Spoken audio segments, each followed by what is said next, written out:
Hello, everybody. This is my friend Dan. Hi there.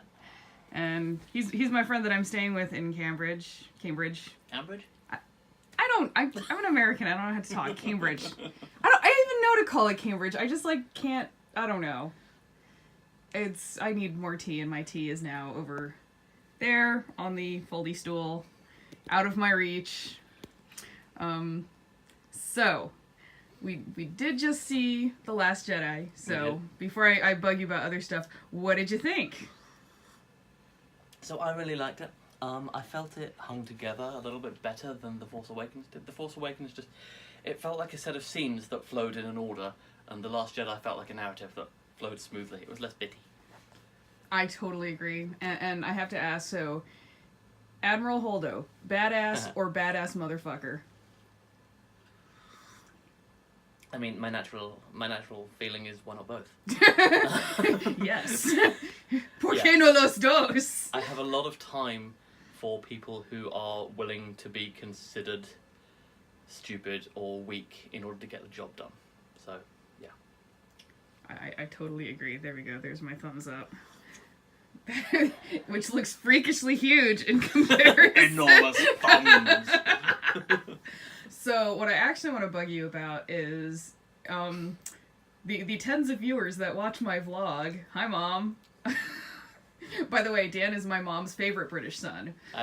But Dan is into LARP, and I find it very fascinating because I have never gotten to do LARP with Dan, even though I desperately want to, mostly because plane tickets are super expensive.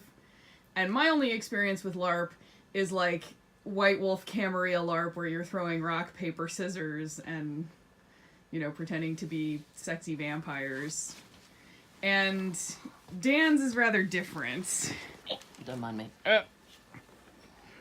So, I don't know what he's doing. Oh, ignore the pizza boxes. That's our snack. It's important to eat too. It is. You need to remain hydrated, and calories are important. So, have you ever? Did we ever drag you into like a LARP thing while you were? Yeah, visiting? I did. I did a White Wolf thing out in the park with your friends. Oh, that's right. Yeah. And scared the shit out of one of them by being terrible. So, was it like, oh cute, look, they're trying to LARP? No. So first off, something I think that's really important about live roleplay is it's roleplay. The props are nice. The props help, but what it's about is character interactions. And if you're narrating half your character interactions and doing the others, that's fine. I think a fair few people think that live roleplay people, particularly in the UK and Europe, are really sort of highbrow and sure that our way's the best way, and if you're not dressed like a film extra, you're not doing it enough. I disagree. That makes me feel a lot better about my sad costuming attempts. Well, it's if you want to make an effort, that's great. If you look like your character, that's awesome. A lot of LARP clubs will not be big fans of your turning up and saying, "Hi there, I am an elf from this place and I'm wearing silver and gold," when what you're in fact is 5 foot nothing tall and wearing army boots and a Metallica t-shirt. But, you know, if you're wearing something that looks a bit like your character, and if you describe a character that looks a bit like you and plays to your strengths, I think they'll be fine with it. It's make an effort and you're going to get pretty far. You don't have to be perfect. Well, that's good. And your LARPs, you do like combat with padded weapons, right? You don't do like rock, paper, scissors. Oh. There we go. Yeah. Aha. He is threatening me with a knife, viewers. Yes. So, here we go. That's a fairly typical UK LARP knife. It is about, 8-9 inches long? Turn it this way so you can see it in the light. Aha! Yep. There we go. 8-9 inches long. It has a rigid core down there about the size of a pencil, which is made out of carbon fibre, usually. And then it's made out of foam, so it's completely crushable, quite flexible. Oh, okay. And then it's coated in painted latex to make it look like the real thing and be waterproof, because of course if the foam absorbs water, then it becomes a serious problem because it'll make it about 3 times as heavy and much harder to control. Which, yeah. Yeah, and you know, they come in this size. and that's nice. Well, and I'm sure they're still kind of hurt if you get poked really hard with them. And they come in this size. Yeah, that's quite tall. Which is exactly the same construction, same behaviour, but, you know, the technique scales, which is lovely. Oh, and to make an important point about these, they are pretty well padded. Yeah. You can hurt somebody with them if you're being an idiot, but it's quite hard. And I'm sure the worst you can do is just give them a nasty bruise, which Yeah.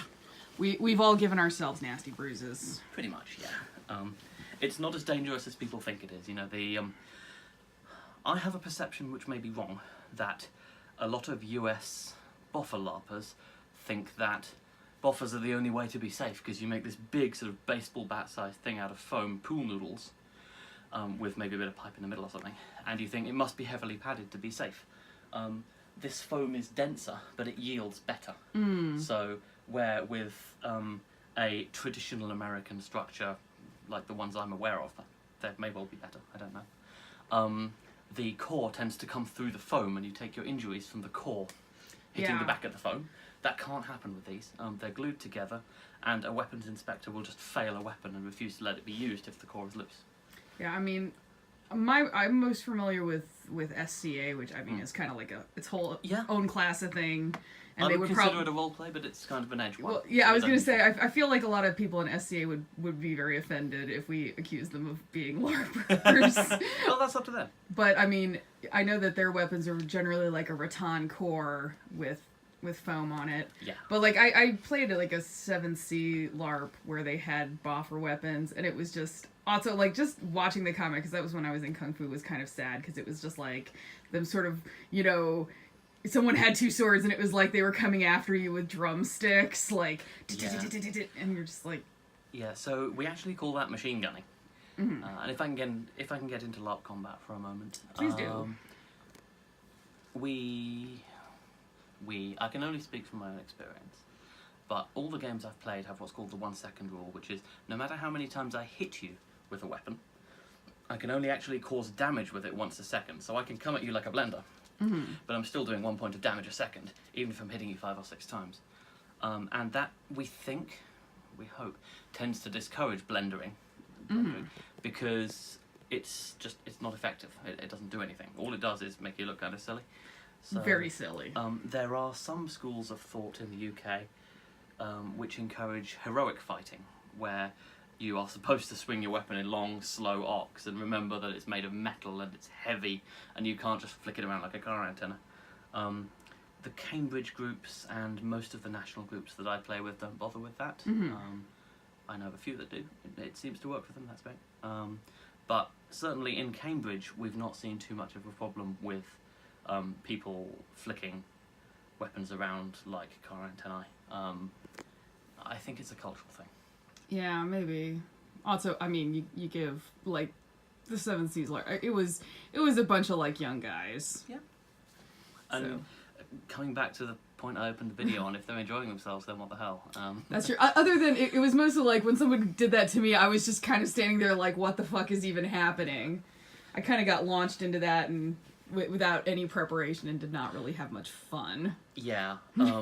Something I was talking about with you this morning, actually, is I think it's very important to set expectations appropriately. That's actually, I totally wanted you to have this discussion, because I thought it was a really good one for just GMs in general, but especially LARPers. Yeah, because if you're setting up a game in which everybody is really strong and has light weapons, and everybody approaches combat like, say, like a Star Wars combat, lightsabers have no mass, but they have a gyroscopic effect, right? So the blade moves completely differently to the way a real metal blade would. And that's fairly obvious in the films. And it's also fairly obvious in some of the lightsaber combat videos I've seen with polycarbonate lightsabers. But it's quite like LARP combat in that the blade has no mass. Almost, it's made of foam. So it doesn't behave like a real sword would. So yeah, if you're setting a LARP in, say, the Star Wars universe and everyone's fighting with lightsabers, that's cool. And your blades are going to move really fast and you're going to be hitting people 3 or 4 times a second. That's great. If you're setting up a serious period romance in the Elizabethan era, you're playing a different game. And that's also fine. But if your players come into it expecting to go, then you've got a problem. It's really important in live roleplay to sell the game you're running and play the game you want to play. And if the game that you're playing, this is hard to work. If the game that you find yourself playing isn't the game you wanted to, then there's a good chance you're going to be a bit disappointed. There's a chance you're going to act out. So expectation management is key. When you set up a game, make sure you are saying you're going to run the game you are. This means you'll attract people who want to play it. You'll attract people who are going to buy into your setting. You'll attract people who want to do the things that you're going to offer them to do. Because as a LARP organizer, which I am in Cambridge, you give your players a box of toys, and then you react to what they do. And to come back to the earlier example, if I give them a load of lightsabers and they try and play a romance drama, it's going to get kind of weird.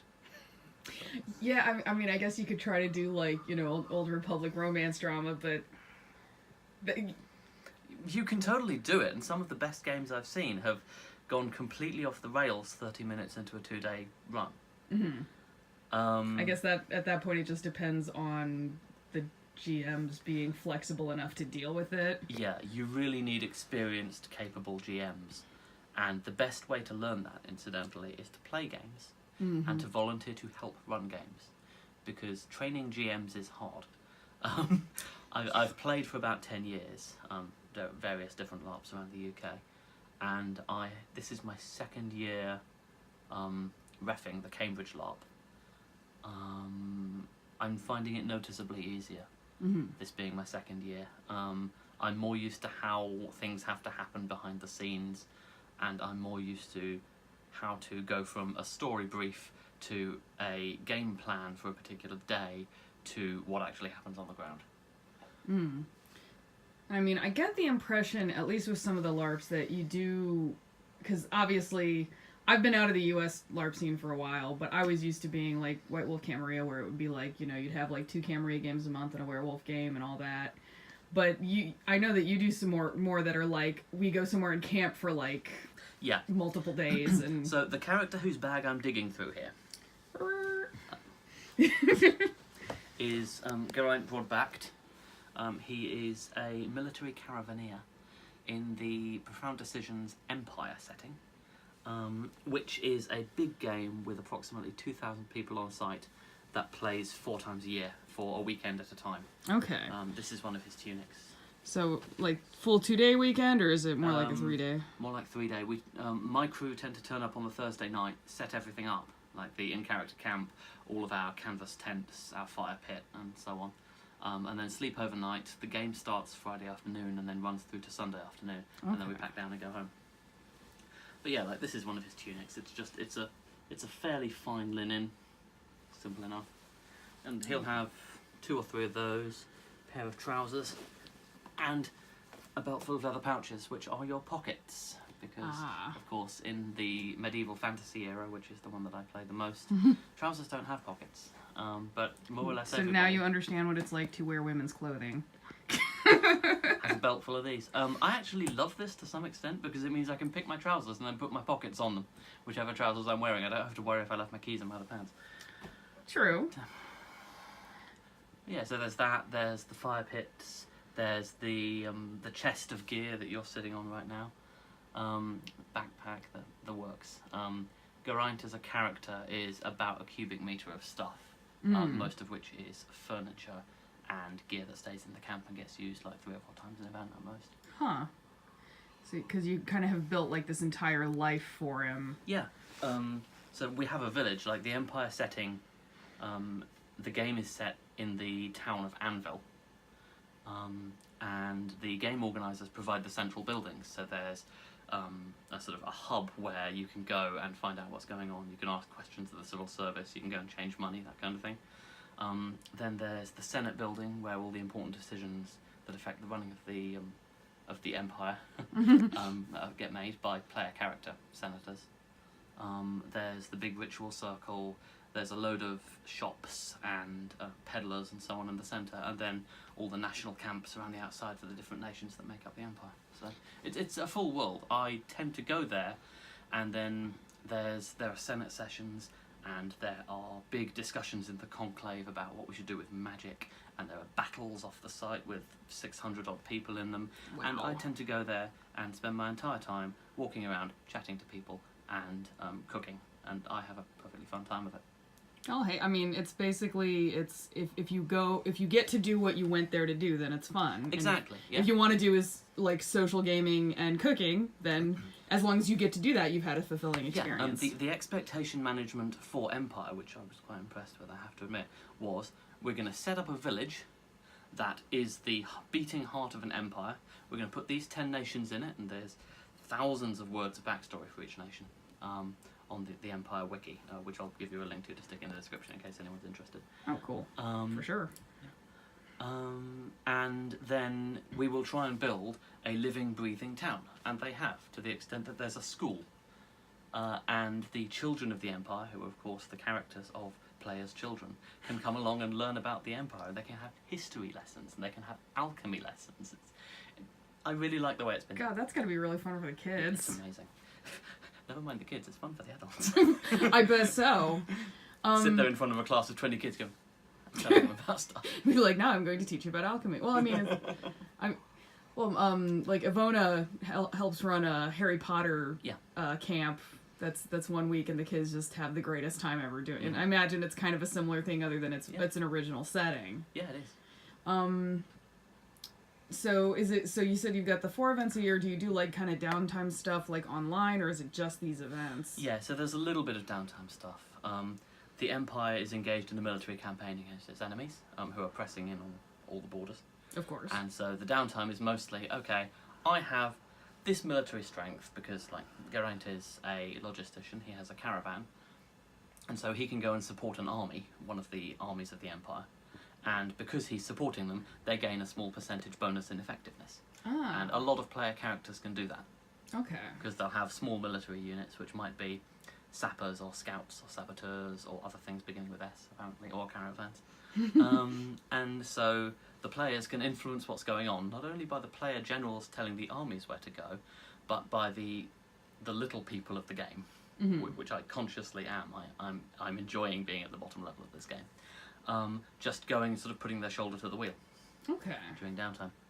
And then there'll typically be a load of social events as well. There's one coming up in January where a group of characters who are friends go to one of those characters' homes, which in this case is being played by a guide camp in Newmarket, just a little way down the road from Cambridge.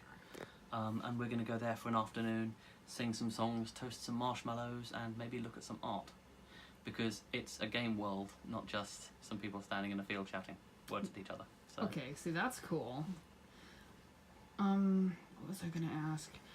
I mean, I remember we were talking about this morning, kind of that sort of in the hierarchy of, I guess, I don't know, if hardcore is not really necessarily the word I want to look for, because that sort of implies that there's like good LARP and suck LARP. Yeah, which is, there's definitely that perception. I try and stay away from it because I don't like judging other people's hobbies. Yeah, because it's like, if you're having fun, like, exactly, you know, there's nothing wrong with that. But there is definitely a difference between like how Americans generally do our LARP, at least that I'm familiar with. I think that, you know, there's some areas where, you know, it does get a little crazier, where you've got like GMs operating dragons and shit. I just have never gotten to do that because I'm an old person now. And I don't think they do that in Colorado, at least not that I know of. But then you get what's going on in England, and then you get what the Europeans do in like the Scandinavians. Yeah, so all I can really tell you here is effectively my perceptions from the UK LARP community. I'm open to being wrong. If I am, I'd love it if somebody tells me, because I don't like being wrong and loud about it. You know? If I'm opinionating on the internet, I'd like to be opinionating correctly. But you are graceful about taking corrections. Yes, I can. Because you're a goddamn adult. I am a big guy, and I'm wearing my big boy pants. I can take corrections. I can be wrong and be right later. Anyway, so the perception in the UK community, at least, is that US LARP lags UK LARP in terms of style and complexity and design by 5 to 10 years, and then UK LARP lags Euro LARP by about 5 to 10 years. So, getting on for 10 years ago, our weapons were simpler. Our games tended towards more complicated. I'll get onto that in a bit. Okay, so yeah, because now I'm curious about so if it's Yeah. like actually kind of like the development is making them less complicated. That's interesting. And so we were at the boffer stage maybe 20 years ago. We've moved on from that, and some of the stuff I've seen in the US implies that the US scene is tending to move on from that as well, slowly. We'll see.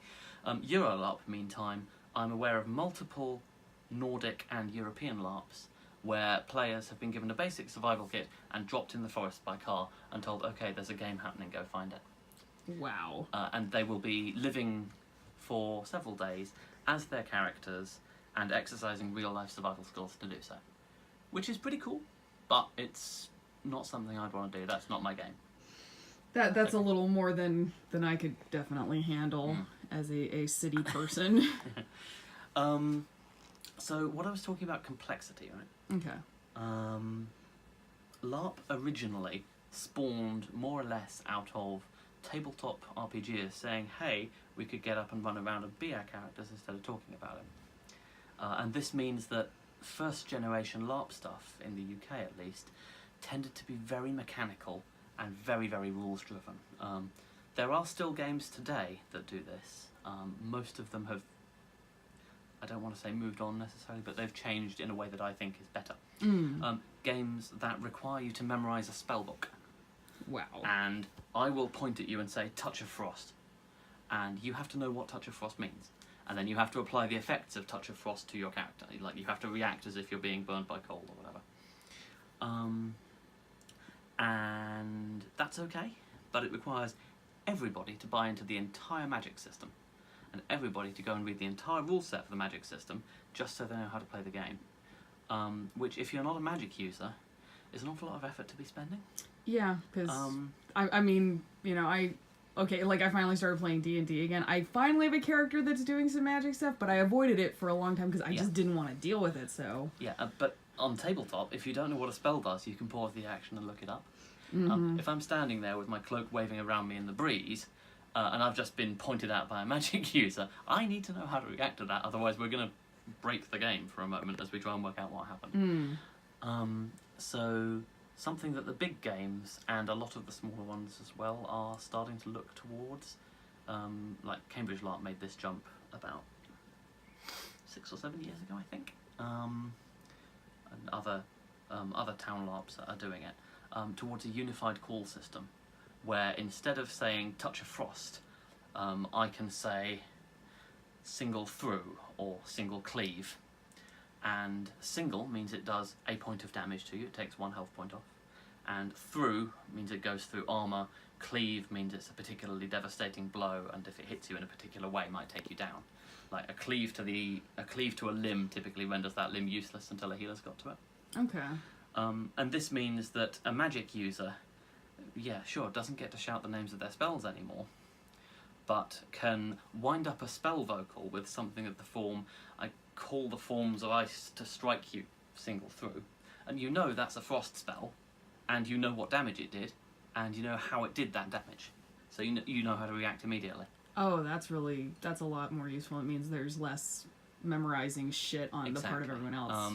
And so single, double, triple, quad as damage levels, and through, cleave, strike down, you got smacked to the floor, deal with it. Shatter, whatever I hit with this thing is rendered useless, like your sword explodes into splinters, your shield is split in half, whatever. And maybe 1 or 2 others, repel is a popular one. But you'll find that set of calls starting to appear all over the place in different systems, and it makes it an awful lot easier to go to a system for the weekend and just start playing, rather than having to learn how the rules work, which I think is great. I think that's generally, I mean, I think it's also more welcoming to say people who just want to try it out. Yeah. Like, it's really noticeable when we have the first event of the university system of the year, and we have all these freshers coming in going, I maybe want to try some LARP, but I don't know how it works. And it's very fucking intimidating. I mean, it was incredibly intimidating just to go into the Camarillo, which it was small. Yeah. Though, I mean, that also had a lot more kind of rules shit where you had to understand how everything works. Like, our Freshers event was, I think, 30 people this year, of which maybe 10 were returners, sort of around to help the Freshers get used to it, and the rest were new people. But, yeah, we put you in a hall, we wave some fairly realistic-looking weapons in front of you, and then we start talking at you, and that is kind of intimidating. But we were... And there's also just the factor of... the intimidation factor of, I'm afraid that... I feel silly because I feel like I'm going to embarrass myself. Yeah. So, and do you kind of help people get past that too? Sorry. Yeah, we were... No, that's cool. We were able to go through the entire call system in about 20 minutes. Because, of course, the calls I've given you are the combat calls. There are a couple of others, like curse, heal, and stuff around the edges, but we were able to get through all of it pretty quickly, and then start actually doing stuff with the Freshers, rather than spending the entire evening explaining the system to them. Oh, that's nice. And yeah, when we're doing the effect demos, like when we're doing like fighting training and showing people what the calls do, then we will have like somebody call a single strike down with a weapon on another ref, and at that point we're very deliberate about overacting it. Like, if you single strike me down, all of my joints will get fluid onto the floor. And then I'll lay there until somebody casts a heal. Because I think it's important to remember that this is fundamentally a very silly hobby. We're shouting words at each other and then throwing ourselves across the room because an imaginary spell that only exists in the minds of the people playing the game just hit me in the face. This is a very silly hobby, and that's fine, but don't lose sight of it. So we deliberately overact it during the first couple of events, just so that the newbies get to loosen up a bit and remember that actually, yeah, we're all playing this game. It's not just you. You do look kind of silly, but get over it. Like, everyone looks silly. Exactly. And, you know, being silly is fun. Because I think it is that fear of looking silly. Yeah.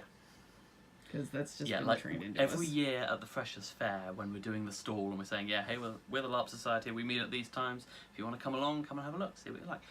We always get 1 or 2 groups of kids, that's not fair, they're students, 1 or 2 groups of young adults. But they fucking look like kids anymore. I mean, I remember when I had, like, I'm sophomores. 35, they look like kids, but that's not because they're kids. Yeah, I mean, you know, I'm 37, or, you know, when I was teaching, I was, like, 34, 35, and I'd see them come in and I'd be like, does your mom know you're... Because I'm old, I guess. Yeah. Anyway. It's something that reffing the uni system does actually help me get past. It's like, yeah, actually, these are actually adults. Get used to it. Yeah, they're young. What? But yeah, we always get 1 or 2 groups of young adults walking past the table going, yeah, whatever. And then one of them who's noticeably part of the group, like one of the cool kids, will just swipe a flyer off the table as they walk past. It's like, right, okay, maybe see you next week. It's heartening. It's like, yeah, I'm fitting in with this group because I'm new and I don't really understand how it works, and I understand how to be condescending to people because that's what high school has taught me to be. Yeah, that's a problem, but that's a different one. Yeah. But this looks entertaining enough that, well, maybe I'll think about it. So, cool. I'm glad to see it. Okay. We're at, like, almost bugging you and you finished your tea, and it's almost been half an hour. Do you have any closing thoughts about LARP stuff? If you think it looks like fun, try it out. If there's a game in your area that you want to have a look at, maybe chat to some people. See what kind of people they are. If they look like they're running the game you want, go for it. As you might have guessed from this video, LARPers love talking about LARP. If you want to know something about live roleplay, find yourself some LARPers online or in a local community, ask them questions. And I will close with, it is absolutely a 100% truism that refs run the games they want to play. The game that I'm running, I would dearly love to be playing because it's my jam. It hits all the points that I love messing about with. It would give me the opportunity to do a load of stuff I enjoy doing. But I'm reffing it so other people can enjoy it. So, 1, it's really important to rotate ref teams so that your refs get a chance to play and your players get a chance to ref and everybody has fun. And 2, if a game you really, really want to play isn't running in your area, start it. And once it's been running for a bit, maybe see if you can hand the reins off for a year or 2 and go play it. Because that works. That's a good idea. And you, like, this is lovely. Yeah. this is really nice kit. It's made by a costumier. It cost me a fair bit, etc., etc., etc. But you do not need it. Pick a setting you can work in. Turn your t-shirt inside out so the logo isn't visible, and go and throw imaginary fireballs at your friends and see what happens. If you really get into it, if you really enjoy it, you can probably go and buy some sort of slightly more high-grade stuff if you want it. But the game is about having fun. The game is about role play. It's not about props. Go enjoy yourself. All right, and if people want to find you on, do you want to be found online? Yeah, sure. Why not? All right, where can people find you online? Oh god. Apparently, he might not be findable online. Where can people find me online? Oh yeah, I tweet as Signature Fish, which should be pretty easy to find. If you want to talk to me on Twitter, yeah, find me as Signature Fish. Right. That's probably the easiest one. My Facebook's pretty locked down. My personal website's currently offline. So. Facebook's. All right, so find Dan at Signature Fish, and we'll talk to you later, everybody.